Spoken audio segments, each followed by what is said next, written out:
Hello नमस्कार, मैं Pramod sir ज्ञान कुंज कोचिंग सेंटर मेला रोड विहिया से आप सभी को हार्दिक अभिनंदन करता हूं और आशा करता हूं कि आप सभी अच्छे होंगे, ठीक होंगे, स्वस्थ होंगे, मस्त होंगे।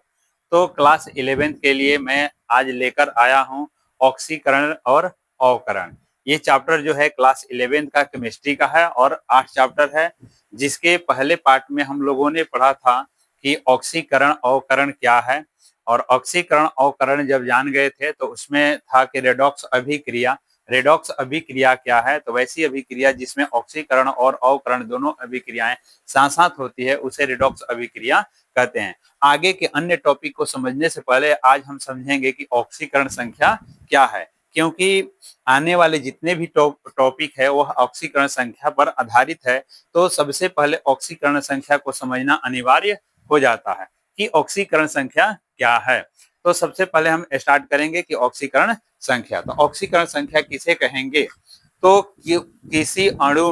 किसी अणु या आयन में किसी परमाणु पर उपस्थित आवेश को ही ऑक्सीकरण संख्या कहा जाता है। फिर से इसे दोबारा समझने का हम प्रयत्न करते हैं कि किसी अणु अथवा आयन में किसी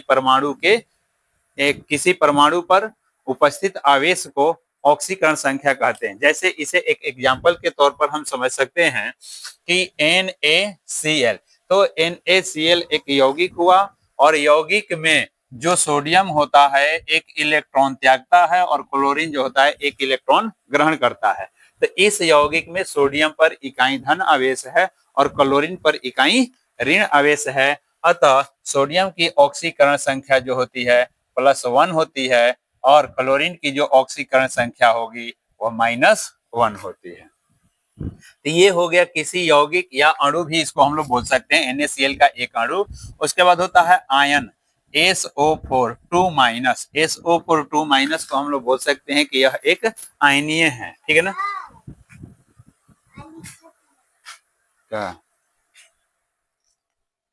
ठीक तो बा?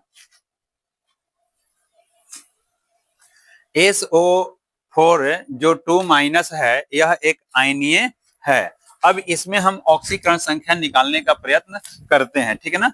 तो SO जो 4O की ऑक्सीडेशन नंबर जो होती है सामान्यतः किसी यौगिक में -2 होती है। जब ऑक्सीकरण संख्या निकालने की विधि हम पढ़ाएंगे तो उस समय खुद क्लियर हो जाएगा। ठीक है ना? तो एक ऑक्सीजन के लिए -2 होता है तो 4 ऑक्सीजन के लिए -8 हो जाएगा।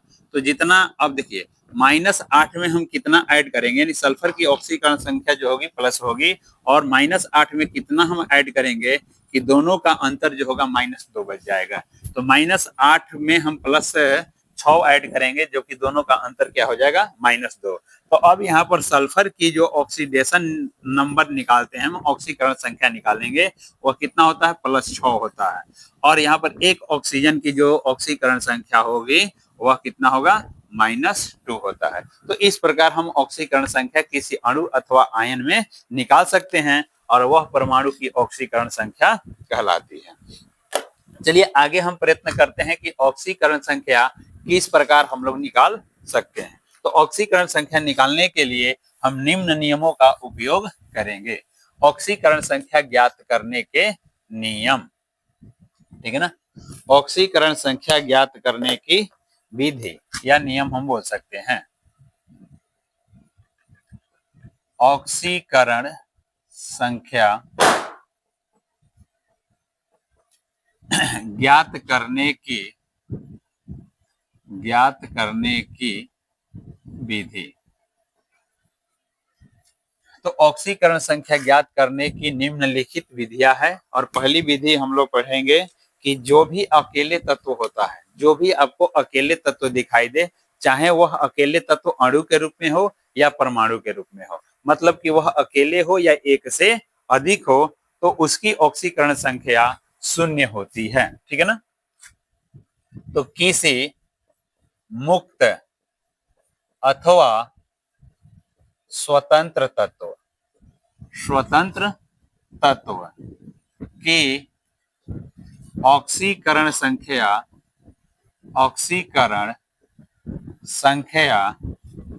का मान 0 होता है। ऑक्सीकरण संख्या का मान 0 होता है। ठीक है।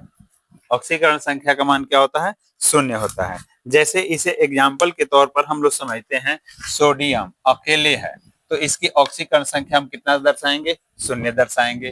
क्लोरीन अकेले है लेकिन क्लोरीन के ही दो अणु है, क्लोरीन के अलावा दूसरे पदार्थ की अणु नहीं है, दूसरे तत्व के अणु या परमाणु इसमें नहीं है, अतः इसकी ऑक्सीकरण संख्या शून्य होगी। सल्फर के S8 यानी सल्फर के 8 परमाणु है यहाँ पर, अतः सल्फर की ऑक्सीकरण संख्या क्या होगी? शून्य होगी, क्योंकि सल्फर ही है, सल्फर के अलावा कोई दूसरा नहीं है, अतः इसकी ऑक्सीकरण संख्या शून्य लिखेंगे। तो चाहे कोई भी तत्व हो, कैल्शियम हो इसकी भी ऑक्सीकरण संख्या शून्य लिख सकते हैं, मैग्नीशियम हो इसकी भी ऑक्सीकरण संख्या शून्य लिखते हैं। अगर कोई तत्व अकेले मिल रहा है तो उसकी ऑक्सीकरण संख्या जो होगी शून्य होगी। क्लियर? बात यहाँ तक समझ में आ गई होगी बहुत अच्छी तरह से। चलते हैं नेक्स्ट, दूसरा नंबर। ठीक है। सभी क्षार धातुएं, क्षार धातुओं से क्या तात्पर्य है कि वर्ग 1 के जितने भी तत्व है हाइड्रोजन को छोड़कर शेष सभी तत्वों को क्षार धातु बोलते हैं। तो क्षार धातु की जो ऑक्सीकरण संख्या होती है किसी भी यौगिक में हम +1 लिखते हैं, किसी भी यौगिक में। तो सभी क्षार धातुओं की, क्षार धातुओं की ऑक्सीकरण संख्या, ऑक्सीकरण संख्या +1 होती है। सभी क्षार धातु, तो क्षार धातु कौन कौन है आपका? सोडियम है, पोटेशियम है, ठीक है ना, लिथियम है, रुबिडियम है, सीजियम है। इन सबकी जो आदि, इन सबकी हम ऑक्सीकरण संख्या लिखेंगे तो क्या लिखेंगे? +1 लिखेंगे। मतलब Na+, K+, Li+, Rb+ और CS+। तो यह क्या होगा? किसी भी यौगिक में होगा, अकेले के लिए नहीं, अकेले के लिए क्या हो जाएगा? शून्य हो जाएगा। जैसे NaCl, तो NaCl में हम Na की ऑक्सीकरण कितना दर्शा देंगे? +1। और कोई भी यौगिक विद्युत उदासीन होता है तो जितना प्लस उतना क्या हो जाता है? माइनस। तो यहाँ पर Na की ऑक्सीडेशन नंबर निकालेंगे तो ऑक्सीडेशन नंबर कितना हो जाएगा? +1। और Cl की ऑक्सीडेशन नंबर अगर हम निकालते हैं, ऑक्सीकरण संख्या निकालते हैं तो -1 आता है। उसी प्रकार CaCl2, CaCl2 में Ca की ऑक्सीकरण संख्या अगर निकालेंगे तो Ca2+ के रूप में और Cl2 जो है 2- के रूप में। तो 2 के लिए 2 - 1 तो 1 के लिए 1-। अतः यहाँ पर Ca की ऑक्सीडेशन नंबर क्या हो जाएगी? +2 हो जाएगा। और Cl की ऑक्सीडेशन नंबर अगर लिखा जाए तो -1 लिख सकते हैं। क्लियर? यहाँ तक बात समझ में आ गई।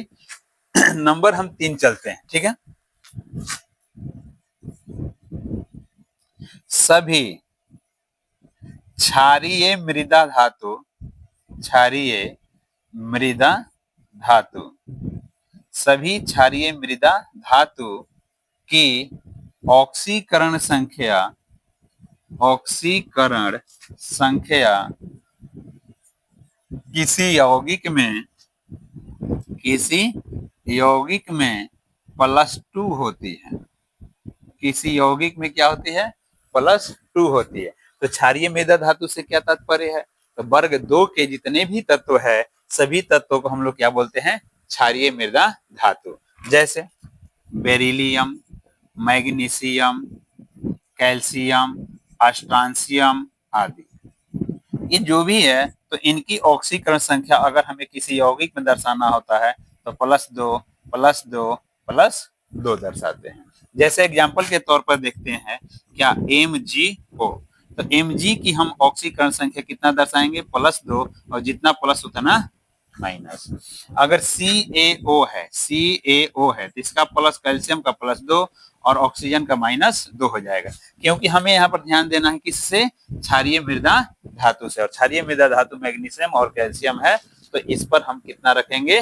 +2 रखेंगे। तो किसी भी यौगिक में अगर आपको क्षार धातु दिखाई दे, क्षारीय मृदा धातु अगर दिखाई दे तो उसकी ऑक्सीकरण संख्या आपको कितना दर्शाना है? +2 दर्शाना है। क्लियर? आगे चलते हैं कि तीसरा, चौथा नंबर, हाइड्रोजन। हाइड्रोजन की सामान्यतः सामान्यतः किसी यौगिक में सामान्यतः किसी यौगिक में ऑक्सीकरण संख्या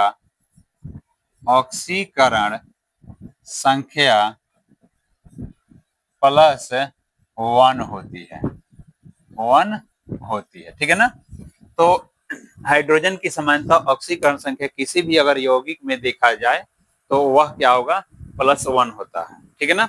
यानी कहा जाए कि अगर हाइड्रोजन अधातु के साथ जुड़ा हुआ हो तो इसकी ऑक्सीकरण संख्या +1 दर्शाएंगे। जैसे कोई अधातु हम लेकर चलते हैं HCl, यानी क्लोरीन क्या है, एक अधातु है जो हाइड्रोजन के साथ जुड़कर हाइड्रोक्लोरिक अम्ल बनाता है। तो इसमें हम हाइड्रोजन की ऑक्सीकरण संख्या कितना दर्शाएंगे, +1 दर्शाएंगे, और इसका कितना दर्शाएंगे, तो -1 दर्शाएंगे। सामान्यतः हाइड्रोजन पर हमें ध्यान देना है और जितना प्लस उतना माइनस होता है। अतः H की हमें ऑक्सीडेशन नंबर निकालना है, H की ऑक्सीडेशन नंबर अगर हमें निकालना है तो +1 हो जाएगा, और Cl की ऑक्सीडेशन नंबर अगर निकालना हो तो -1 होता है। क्लियर, यहां तक बात समझ में आ गई। ओके, 5वां नंबर कि हाइड्रोजन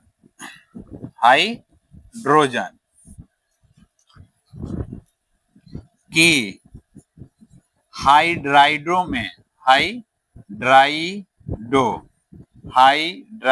में ऑक्सीकरण संख्या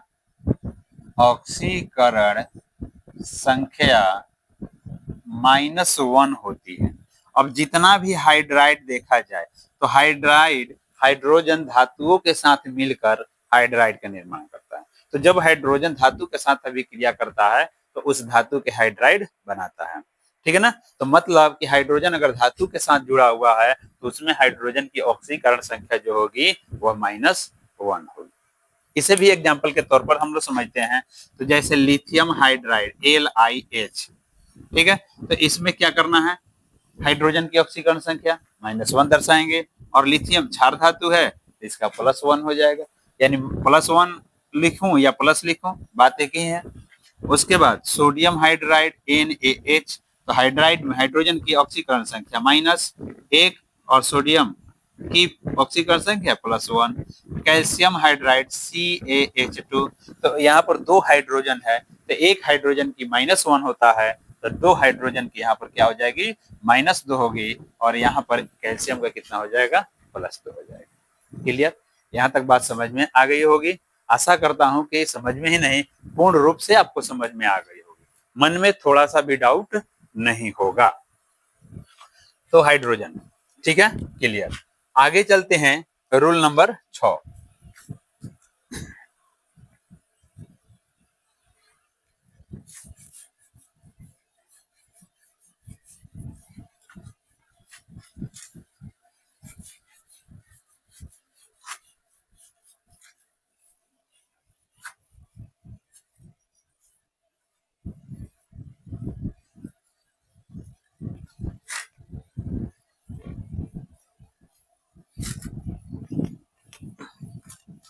बस केवल गौर से ध्यान से देखते जाना है, समझते जाना है। अगर जहां कहीं भी दिक्कत हो तो जरूर आप कमेंट बॉक्स में टाइप करें कि रूल नंबर इसमें हमको दिक्कत है, मैं फिर पुनः समझाने का प्रयत्न करूंगा। रूल नंबर 6, ठीक है ना। अब रूल नंबर 6 क्या है कि ऑक्सीजन की सामान्यतः किसी यौगिक में ऑक्सीकरण संख्या ऑक्सीजन की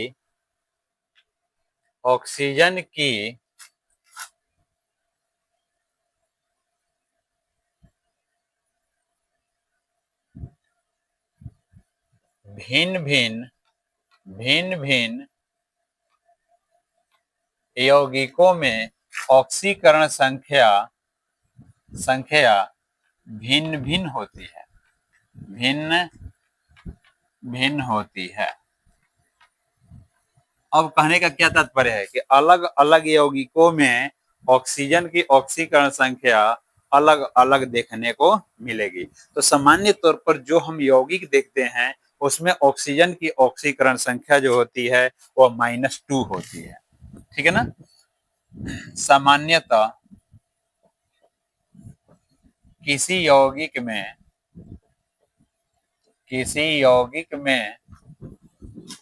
ऑक्सीजन की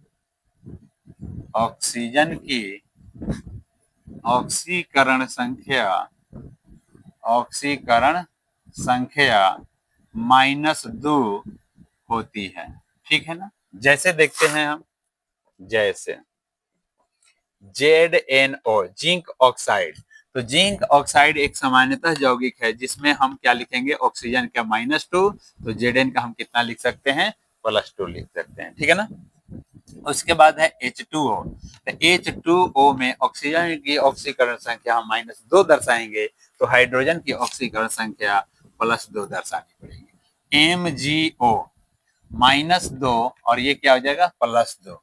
CO2 -1 के लिए -2, तो 2 के लिए -4 और ये क्या हो जाएगा, +4। तो सामान्यतः किसी यौगिक में ऑक्सीजन की आप समझ गए होंगे ऑक्सीकरण संख्या कितनी होगी, -2 होती है, ठीक है। आगे इसमें दूसरा नंबर समझते हैं कि पर ऑक्साइड, जितने भी पर ऑक्साइड मिलेंगे सभी पर ऑक्साइडों में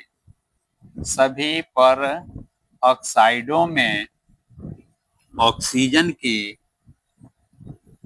ऑक्सीकरण संख्या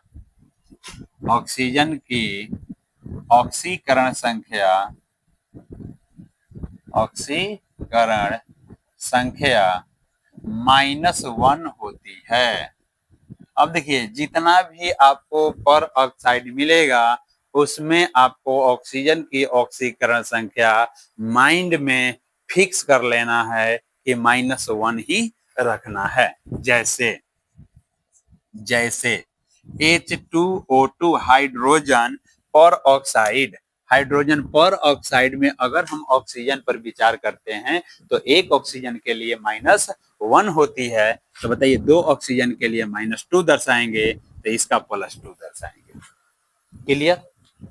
सोडियम पर ऑक्साइड Na2O2 एक ऑक्सीजन के लिए -1, तो 2 ऑक्सीजन के लिए -2, तो इसका हम लिखेंगे क्या, +2 लिखेंगे। उसके बाद है बेरियम पर ऑक्साइड BaO2 एक ऑक्सीजन के लिए -1, तो 2 ऑक्सीजन के लिए -2, तो इसके लिए हम लोग +2 लिखेंगे। यहां तक बात समझ में आ गई होगी, क्लियर आ गई होगी, ओके। तीसरा नंबर समझते हैं कि सभी सुपर ऑक्साइड में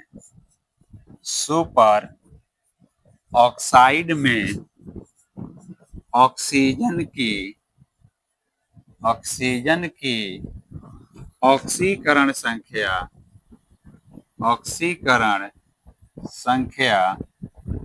-1/2 होती है।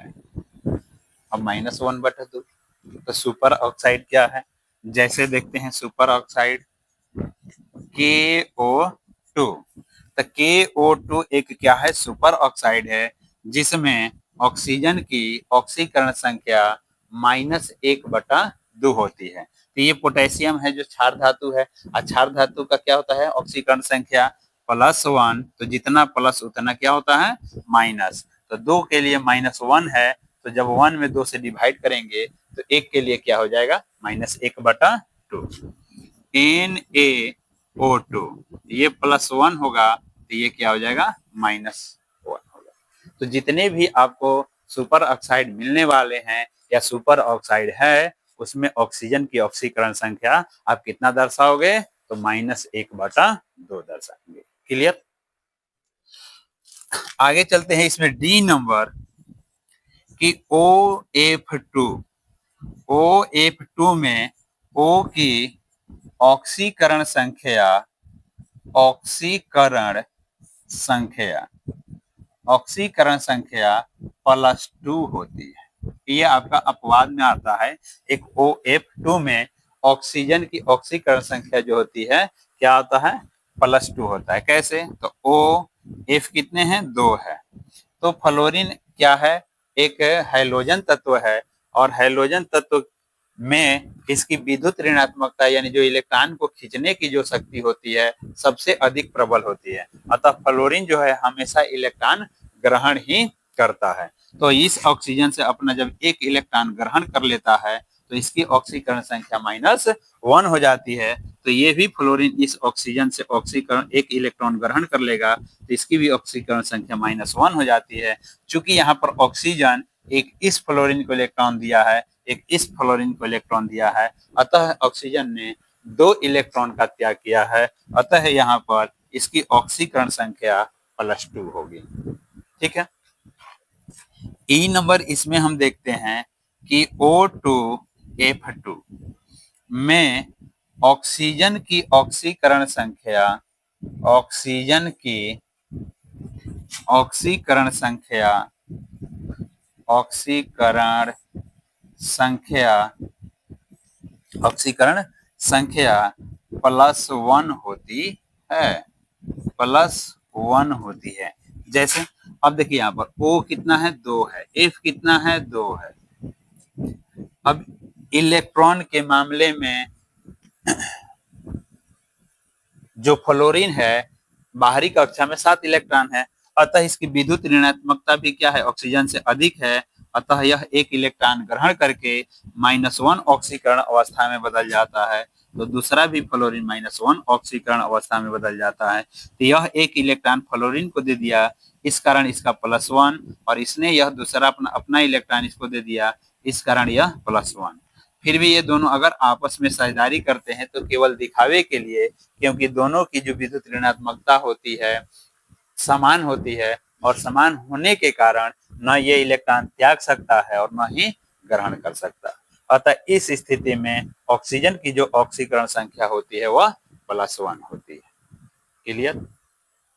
एक रूल और है 7 नंबर हम समझने का प्रयत्न करते हैं कि सभी हैलोजन तत्व, सभी हैलोजन तत्व, हैलोजन तत्व की ऑक्सीकरण संख्या, ऑक्सीकरण संख्या -1 होती है, -1 होती है। तो हैलोजन तत्व से क्या तात्पर्य है, हैलोजन तत्व को हम लोग सूचित करते हैं X से, और X बराबर हो सकता है फ्लोरीन, क्लोरीन, ब्रोमीन या आयोडीन हो सकता है।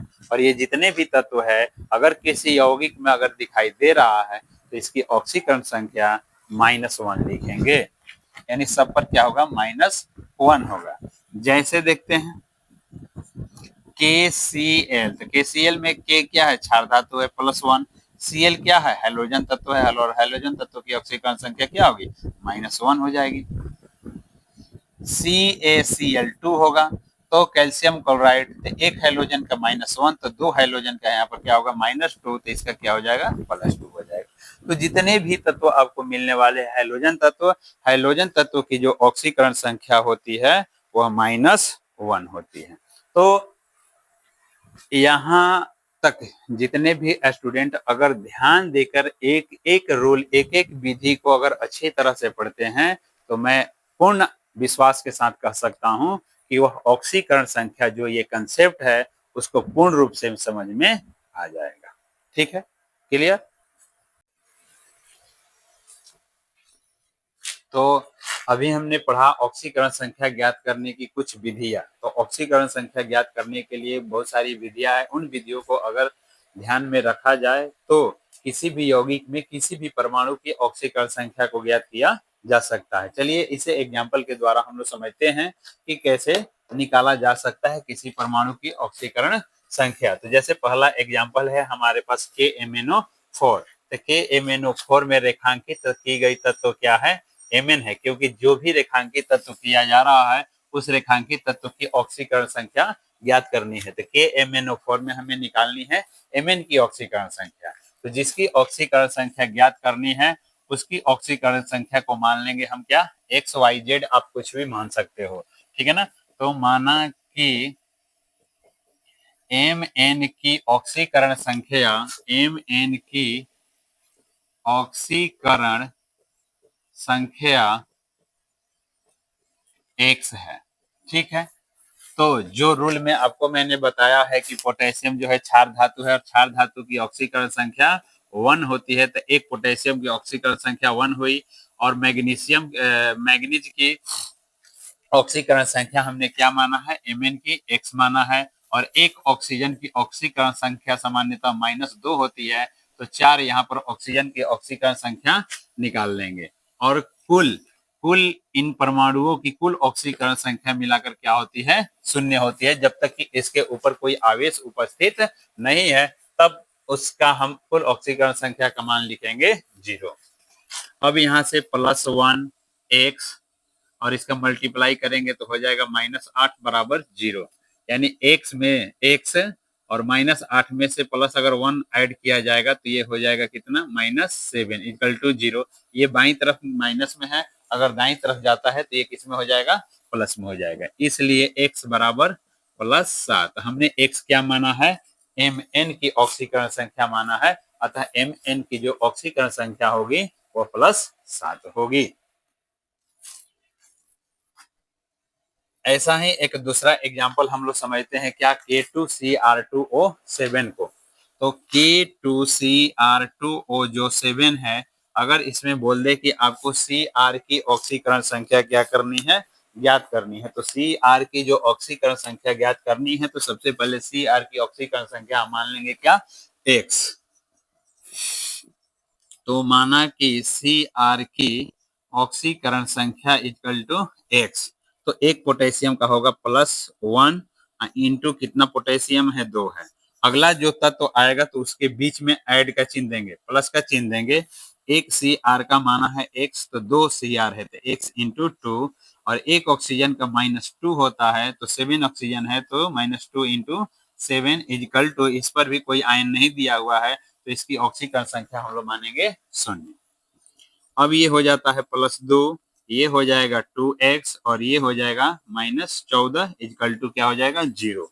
अब ये 2 ऐड करेंगे -14 में, तो यहाँ से हो जाएगा 2x और माइनस ये हो जाएगा 12, इधर माइनस में है बाईं तरफ, उधर जाएगा तो प्लस में हो जाएगा, तो 2x इक्वल टू +12। अगर x की हम यहाँ से वैल्यू निकाल देते हैं तो +12/2, इसलिए x इक्वल टू 6, यानी x इक्वल टू 6। x का मान आया है 6, x क्या माने हैं हम लोग, Cr की ऑक्सीकरण संख्या। तो एक Cr की ऑक्सीकरण संख्या इस यौगिक में यानी K2Cr2O7 में होगी +6। तीसरा हम एक और एग्जांपल लेकर चलते हैं क्या, H2SO4।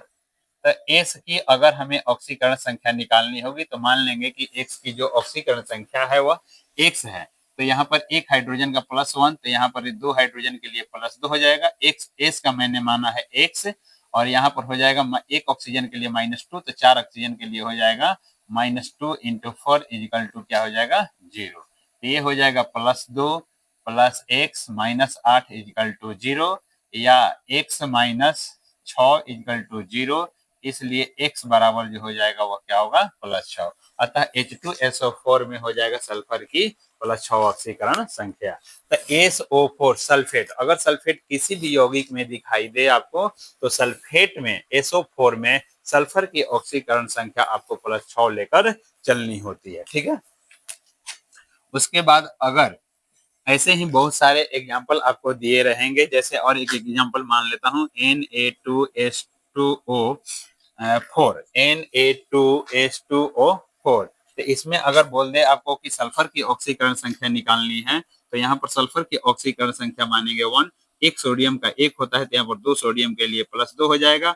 एक सल्फर के लिए x होगा तो 2 सल्फर के लिए 2x होगा, और 4 ऑक्सीजन के लिए, एक ऑक्सीजन के लिए -2 होता है, तो 4 ऑक्सीजन के लिए -8 इजिकल टू 0।